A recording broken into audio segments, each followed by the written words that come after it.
আসসালামু আলাইকুম, সবাইকে কেমন আছেন সবাই? আলহামদুলিল্লাহ আমি আল্লাহর রহমতে অনেক বেশি ভালো আছি। তো এটা আমার ইউটিউবের জন্য ফার্স্ট ভিডিও তৈরি করা। এর আগে কখনো আমি ইউটিউবে লং ভিডিও ছাড়ি নাই। শর্ট ভিডিও ছাড়ছি, লং ভিডিও ছাড়া হয় নাই।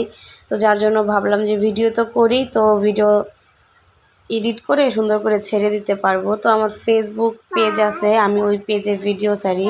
তো আমার ফেসবুক পেজের নাম রিদাস ফ্যামিলি। এই একই সেম ভিডিওই ফেসবুকে দিব, সাথে ইউটিউবের জন্য আর কি এডিট করছি। ইউটিউবে হয়তো বা আগে দিব আর ফেসবুকে পরে, কারণ ফেসবুকেরটা একটু শর্ট করে দেব, ইউটিউবেরটা একটু বেশি করে।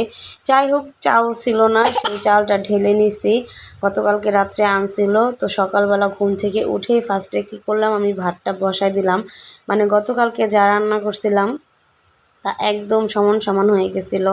মানে অল্প করে রান্না করছিলাম যাতে না থাকে। তো আমি আমার হাজব্যান্ড রাতের বেলায় আর কি খেয়ে ফেলছি, দুপুরে রান্না করছিলাম। তো সকালে কিচ্ছু নাই, তো ভাবলাম আমার তো রান্না করতেই হবে। তো হাজব্যান্ড কাজে যাওয়ার আগেই রান্না করে ফেলি। তো হাজব্যান্ড ঘুমায় রয়েছে, তো আমার মেয়ে অলরেডি উঠে গেছে। তো মেয়েকে নাস্তা করাইয়া তারপর আমি চলে আসছি এদিকে রান্না করার জন্য। বলি আজকে কি রান্না করব। এদিকে কিন্তু আমার ভাত রান্না করা শেষ। তো আমি মুরগির গিলা, কলিজা, পা, ঠ্যাং এগুলো আর কি রান্না করব। একসাথে অনেকগুলো মুরগি আনলে আমি করি কি এইভাবে আর কি ভুনা করি।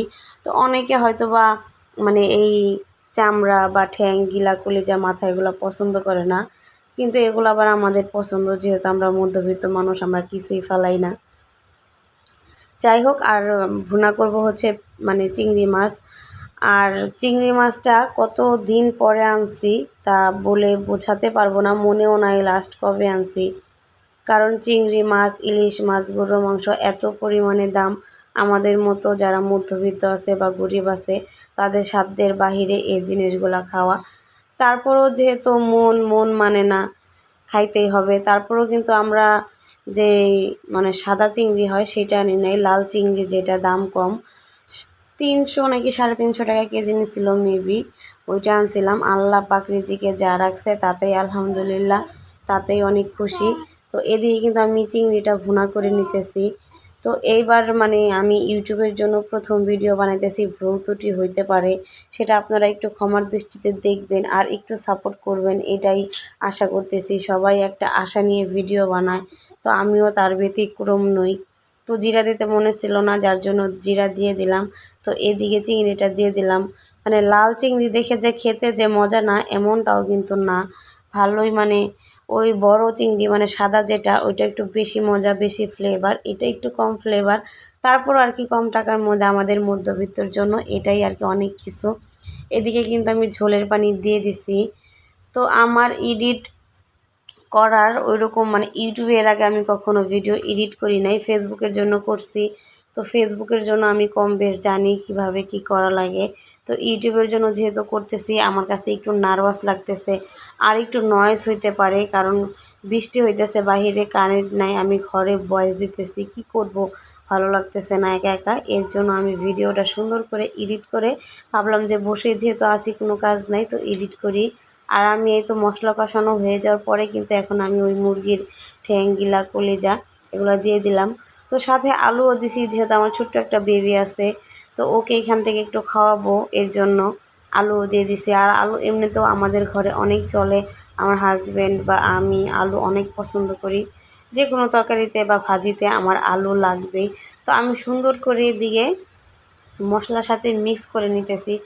অনেকে আছে যারা নাক সিটকায়, এগুলো খায় না, ফেলে দেয়, তারা হয়তো অনেক বড় লোক, কিন্তু আমাদের কাছে বিশ্বাস করেন এই খাবারটা অনেক ভালো লাগে, একদম পুরা করে রান্না করলে আরও বেশি মজা লাগে। তো আমি আগে থেকেই আমার বিয়ের পর থেকেই করি কি, মানে যখন দেখি যে একটু বেশি পরিমাণে হয়, মুরগি 2টা 3টা 4টা এরকম মানে, তখন আমি এভাবে ঠ্যাং মাথা দেই না, শুধু গিলা, কলিজা এগুলো সুন্দর করে বেশি করে পেঁয়াজ দিয়ে ভুনা করে নিই। আর যে একটা মুরগি থাকলে ওইটা মানে মাংসের সাথে দিয়ে রান্না করে ফেলাই। যেহেতু এইখানে 2টা মুরগি আনছিল, তো ভাবলাম যে ঠ্যাং, গিলা, কলিজা, মাথা এগুলা দিয়ে একটু রান্না করি, একবেলা চলে যাবে। তো যার জন্য আলু দিয়ে সুন্দর করে করলাম, একবেলাও ভুল হবে, এটা আমাদের 2 বেলা হয়ে যাবে আলহামদুলিল্লাহ। তো এই দিয়ে কিন্তু আমার চিংড়ি মাছ একদম ভুনা করা ডান। আজকে চিংড়ি মাছটা আমার হাজব্যান্ড অনেক পছন্দ করছে, বলছে অনেক মজা হয়েছে, অনেক দিন পর যেহেতু রান্না করছি। আর এই দিয়ে কিন্তু আমার লাস্টে জিরা দিয়ে দিছি। আমার তরকারিটাও রান্না করা শেষ। তো এখন দেখাবো, এই হচ্ছে আমাদের দিনকাল যাচ্ছে ওষুধ, মানে কিছু করার নাই। মানে আমার পা ব্যথা, কোমর ব্যথা, মানে পা ব্যথাটা বেশি, কোমর ব্যথা মেয়ে হওয়ার পরে হয়েছে। মেয়ে যেহেতু সিজারে হয়েছে, কিছু করার নাই, এটা সিজারিয়ান মায়েরাই বুঝবে। আর এই ওষুধগুলো হচ্ছে আমার পায়ের ক্যালসিয়ামের, গ্যাস্ট্রিকের, ব্যথার। আর এই হচ্ছে আমার মেয়ের অবস্থা, আমার মেয়েরও কিন্তু সেম ওষুধই। মানে কি বলবো, ঈদের আগে থেকে আমার মেয়ে প্রচুর পরিমাণে অসুস্থ। সবাই একটু দোয়া করে দেবেন আমার মেয়ের জন্য। অলরেডি 3-4টা ওষুধ সে প্রতিদিন খায়, ঠান্ডা, কাশি, গ্যাস্ট্রিকের ওষুধ। তো ভুল বললাম, গোসল করে নামাজ পড়তে বসছি। নামাজ শেষ করে মেয়ের জন্য গাজরের হালুয়া বানাইছিলাম। এই হচ্ছে আমার আজকের ভিডিও। তো কেমন লাগছে অবশ্যই কমেন্ট করে জানাবেন। আর আমার চ্যানেলটা অবশ্যই সাবস্ক্রাইব করে দিবেন আর সাপোর্ট করে পাশে থাকবেন আশা করতেছি। আল্লাহ হাফেজ সবাইকে।